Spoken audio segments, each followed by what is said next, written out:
एक गांव में अविनाश नाम का एक बच्चा रहता था। अविनाश ना पढ़ने में अच्छा था, ना ही खेल कूद में।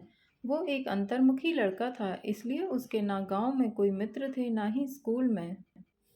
जब इंसानों को इंसान दोस्त नहीं मिलते हैं तो वह या तो निर्जीव वस्तुओं से दोस्ती कर लेता है, या तो पशु पक्षी या पेड़ों से।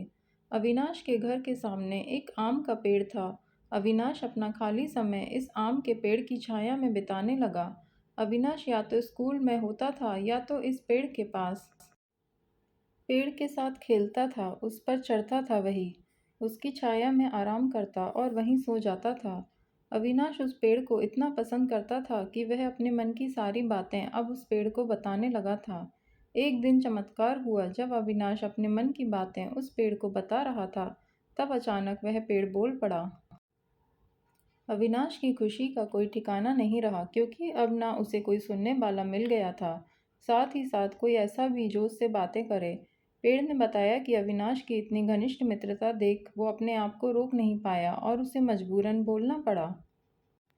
लेकिन वह अविनाश जैसे दोस्त को पाकर बेहद खुश है। पेड़ को भी अविनाश की आदत हो गई थी। पेड़ अविनाश को एक दोस्त की तरह, एक बेटे की तरह दिखने लगा, उसकी फिक्र करने लगा। अविनाश की खुशी में खुश और उसके दुख में दुखी रहने लगा। इंसानों की फितरत है, वे समय के साथ बदल जाया करते हैं। समय बदला, अविनाश की उम्र बढ़ी, अब वह कॉलेज जाने लगा।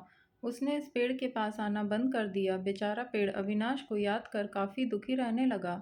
एक बार अविनाश को अपने पास से गुजरता देख पेड़ ने उसे आवाज़ लगाई और अपने पास बुलाया। पेड़ ने अविनाश से कहा, आओ अविनाश, मेरे पास बैठो, कुछ बातें करते हैं। अविनाश ने कहा, नहीं, मेरे पास इतना वक्त नहीं है कि मैं तुम्हारे पास बैठ सकूं और बातें कर सकूं, क्योंकि अब मुझे कॉलेज जाना है और मुझे इस बात की भी टेंशन है कि कॉलेज की फीस कहाँ से लाऊं। अविनाश की बातें सुन और उसकी टेंशन को देखकर पेड़ बोला, देखो, मेरे पास पैसे तो नहीं हैं, मगर हाँ, अगर मेरे फल बेचकर तुम्हें कुछ मदद होती हो तो मेरे सारे फल तोड़कर ले जाओ। अविनाश को पेड़ का सुझाव पसंद आया। उसने तुरंत सारे आम तोड़ लिए और बाजार में बेचकर उसके अच्छे खासे पैसे कमाए और अपनी कॉलेज की फीस भर दी। अविनाश फिर से अपनी ज़िंदगी में बिज़ी हो गया और एक बार फिर से पेड़ अकेला हो गया। पेड़ हर दिन अविनाश का इंतज़ार करता, लेकिन 3-4 साल बीत गए, उसे अविनाश मिलने नहीं आया। फिर एक दिन अचानक अविनाश उसको उसके पुराने घर में आता हुआ दिख गया। पेड़ अविनाश को देखकर काफ़ी खुश हो गया। पेड़ ने अविनाश को अपने पास बुलाया और बोला, आओ अविनाश, मेरे पास बैठो, चलो कुछ बातें करते हैं। अविनाश ने पेड़ से कहा, मैं तुम्हारे साथ नहीं बैठ सकता, क्योंकि अब मेरी शादी हो गई है। हालांकि मुझे नौकरी मिल गई है, लेकिन अभी मेरी तनख्वाह इतनी नहीं है कि मैं अपने इस पुराने घर को नया बना सकूं। मुझे काफ़ी चिंता है कि मैं अपनी पत्नी को कैसे इस पुराने घर में रखूंगा।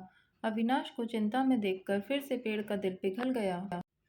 पेड़ ने अविनाश से कहा, तुम मेरी सारी डालियां काट कर अपने घर को नया बना लो, इससे तुम्हारी समस्या सुलझ जाएगी। अविनाश ने पेड़ की सारी डालियां काट लीं और बाजार में बेचकर उसके पैसे बना लिए। वो अपने पुराने घर को भाड़े पर देकर कहीं और रहने चला गया। पेड़ फिर से एक बार अकेला हो गया। पेड़ ने अब उम्मीद छोड़ दी कि कभी उसकी मुलाकात अविनाश से हो भी पाएगी या नहीं। पेड़ भी अब पूरी तरह से उजड़ चुका था। उसकी डालियां काटने के बाद न उस पर फूल आते थे, न पत्ते।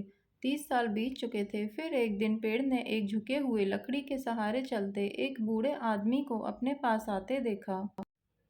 पेड़ ने ध्यान से देखा और उस आदमी को पहचान लिया। वह कोई और नहीं, अविनाश था। वह जब पेड़ के पास पहुंचा तो पेड़ ने उसे कहा, माफ़ करना दोस्त, अब मेरे पास तुम्हें देने के लिए कुछ भी नहीं है। अविनाश ने कहा, मुझे कुछ भी नहीं चाहिए और ना ही मेरी कोई इच्छाएं बची हैं। मुझे सिर्फ तुम्हारे पास बैठना है और तुमसे बातें करनी हैं। बूढ़ा अविनाश पेड़ को ऐसे चिपक गया जैसे उसे गले लगा रहा हो। जर्जर और उजाड़ हो गए उस आम के पेड़ पर नई कोंपलें उग निकलीं। यह कहानी बड़ी ही मार्मिक है। अगर पेड़ पौधे और जानवर बोलते होते तो बिल्कुल वह इस पेड़ की तरह होते, सच्चे, वफादार और निस्वार्थ।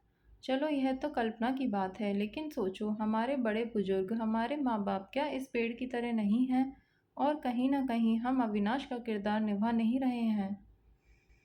पोस्ट पसंद आए तो कृपया मेरे चैनल को सब्सक्राइब करें। धन्यवाद।